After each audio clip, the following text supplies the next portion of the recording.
Ovid, como dice Ovid en sus famosas Vidas de los Poetas, de un tema estudiantil. La idea errónea de que Ovid es el autor de las Vidas se encuentra con tanta frecuencia, incluso entre aquellos que fingen tener cierto grado de cultura, que vale la pena corregirla. Debería ser de conocimiento general que C.F. es responsable de esta obra, la obra maestra de Ovid. Por otro lado, fue la famosa Opecit, en la que se cristalizaron de una vez por todas las corrientes subterráneas significativas de la expresión grecorromana, y con una agudeza admirable, a pesar de la fecha sorprendentemente tardía en la que escribió Ovid.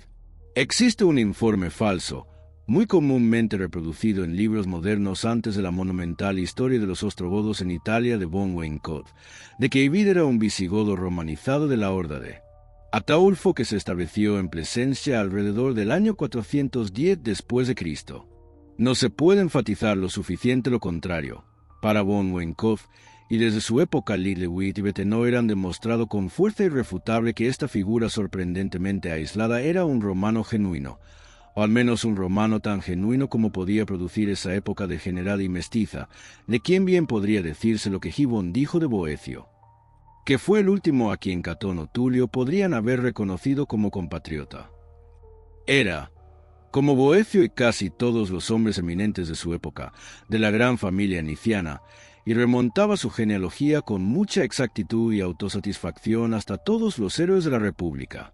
Su nombre completo, largo y pomposo según la costumbre de una época que había perdido la simplicidad trinomial de la nomenclatura romana clásica,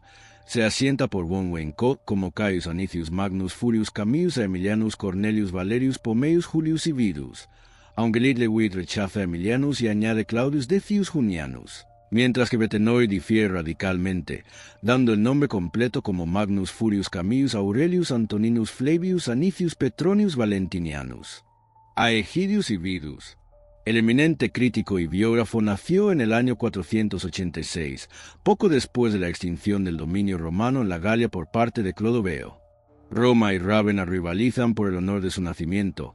aunque es cierto que recibió su formación retórica y filosófica en las escuelas de Atenas, cuya supresión por parte de Teodosio un siglo antes es exagerada por los superficiales. En 512, bajo el gobierno benigno del ostrogodo Teodorico, lo vemos como profesor de retórica en Roma, y en 516 ocupó el consulado junto con Pompilio Numantio Bombasto Marcelino Deodato. Tras la muerte de Teodorico en 526, Ividus se retiró de la vida pública para componer su célebre obra, cuyo estilo puramente ciceroniano es un caso tan notable de atavismo clásico como lo son los versos de Claudio Claudio, que floreció un siglo antes que Ividus. Pero más tarde fue llamado de nuevo a la pompa de la corte para actuar como retórico de la corte de Teodato, sobrino de Teodorico. Tras la usurpación de Vitiges, Ividus cayó en desgracia y fue encarcelado durante un tiempo, pero la llegada del ejército bizantino romano bajo Belisario pronto le devolvió la libertad y los honores. Durante el asedio de Roma, sirvió valientemente en el ejército de los defensores y, posteriormente, siguió a las águilas de Belisario hasta Alba, Porto y Centumceae. Tras el asedio franco de Milán, Ividus fue elegido para acompañar al erudito obispo Datius a Grecia, y residió con él en Corinto en el año 539. Hacia el año 541 se trasladó a Constantinopla, donde recibió todas las muestras de favor imperial tanto de Justiniano como de Justin II.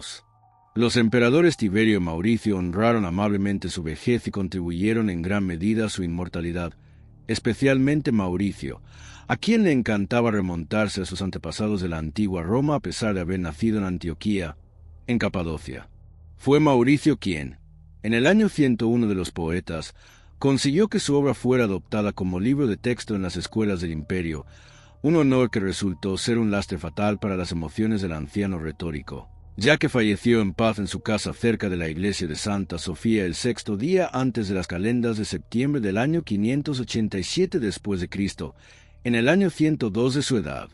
Sus restos, a pesar de la agitada situación de Italia, fueron trasladados a Rávena para su entierro, pero, al ser enterrados en el suburbio de Clase, fueron exhumados y ridiculizados por el duque lombardo de Espolato, quien llevó su cráneo al rey Autaris para que lo utilizara como copa de aguardiente. El cráneo de Ivy fue transmitido con orgullo de rey en rey de la línea lombarda. Tras la toma de Pavía por Carlomagno en el año 774, el cráneo fue arrebatado al tambaleante Desiderio y llevado en el séquito del conquistador franco. Fue desde esta vasija, de hecho, que el Papa León administró la unción real que convirtió al héroe nómada en emperador del Sacro Imperio Romano. Carlomagno se llevó el cráneo de Ivy a su capital en Aix, y poco después se lo regaló a su maestro sajón Alcuino, tras cuya muerte en 804 se envió a los familiares de Alcuino en Inglaterra. Guillermo el Conquistador, al encontrarlo en un nicho de la abadía donde la piadosa familia de Alcuino lo había colocado, creyendo que era el cráneo de un santo que había aniquilado milagrosamente los lombardos con sus oraciones, rindieron homenaje a su antigüedad ósea, e incluso los rudos soldados de Cromwell. Al destruir la abadía de Ballylough en Irlanda en 1650, habiendo sido transportada allí en secreto por un devoto papista en 1539, tras la disolución de los monasterios ingleses por Enrique VIII, se negaron a violentar una reliquia tan venerable. Fue capturada por el soldado Russell Hopkins, quien poco después la cambió a Stubbs por una libra de la nueva hierba de Virginia. Stubbs, al enviar a su hijo Zerubabel a buscar fortuna en Nueva Inglaterra en 1661, pues pensaba que el ambiente de la restauración no era adecuado para un joven y piadoso soldado, le dio una calavera de San Ivid, o más bien del hermano Ivid, pues aborrecía todo lo que fuera papista, como talismán. Al llegar a Salem, Zerubabel lo colocó en su armario junto a la chimenea, después de haber construido una modesta casa cerca de la bomba de la ciudad. Sin embargo, no había sido totalmente ajeno a la influencia de la restauración, y, habiéndose vuelto adicto al juego, perdió el cráneo a manos de Penetus Dexter,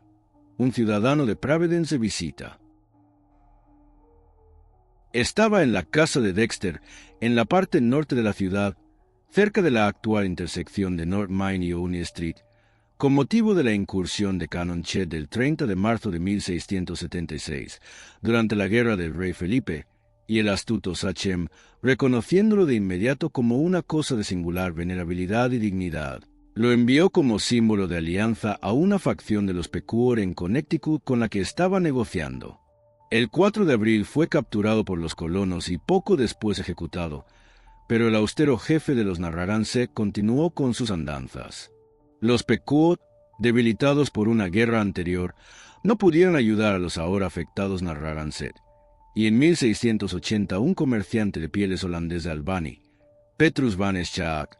se hizo con el distinguido cráneo por la modesta suma de 2 florines, tras reconocer su valor por la inscripción medio borrosa tallada en minúsculas lombardas, la paleografía. Podría explicarse,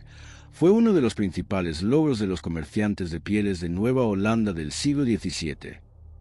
De Van Schaak, lamentablemente, la reliquia fue robada en 1863 por un comerciante francés, Jean Grenier, cuyo celo papista reconoció los rasgos de alguien a quien le habían enseñado desde la cuna a venerar como San Ivide. Grenier, encendido por una rabia virtuosa al ver que un protestante poseía este símbolo sagrado, aplastó la cabeza de Van Schaak una noche con un hacha y escapó hacia el norte con su botín. Sin embargo,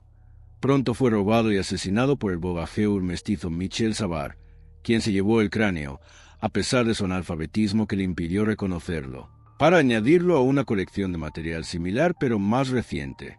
A su muerte en 1701, su hijo mestizo Pierre lo intercambió, entre otras cosas, con algunos emisarios de los Sacs y los Faxis, y una generación después fue encontrado fuera del tipi del jefe por Charles de Langlade, fundador del puesto comercial de Green Bay, Wisconsin. De Langlade consideró este objeto sagrado con la debida veneración y lo rescató a costa de muchas cuentas de vídeo. Sin embargo, después de su época, se encontró en muchas otras manos, siendo intercambiado a asentamientos en la cabecera del lago Winnebago, a tribus alrededor del lago Mendota, finalmente, a principios del siglo XIX, a un tal Solomon Juneau, un francés, en el nuevo puesto comercial de Milwaukee en el río Menominee y la orilla del lago Michigan. Más tarde, fue vendida a Jack Caboche, otro colono, y en 1850 se perdió en una partida de ajedrez o póker contra un recién llegado llamado Hans Zimmermann, que la utilizó como jarra de cerveza hasta que un día, Bajo más tarde, fue vendido a Jack Caboche, otro colono, y en 1850 se perdió en una partida de ajedrez o póker contra un recién llegado llamado Hans Zimmermann. Este lo utilizó como un barril de cerveza hasta que un día, bajo el hechizo de su contenido, dejó que rodara desde su porche delantero hasta el camino de la pradera frente a su casa, donde, al caer en la madriguera de un perro de la pradera, quedó fuera de su alcance y no pudo recuperarlo al despertar. Así, durante generaciones, el sagrado cráneo de Cayo Anicio Magno Furio Camilo Emilio Cornelio Pompeyo Julio Ovidio, cónsul de Roma, favorito de los emperadores y santo de la Iglesia Católica, permaneció oculto bajo el suelo de una ciudad en crecimiento. Al principio fue venerado con ritos oscuros por los perros de las praderas, que vieron en él una deidad enviada desde el mundo superior.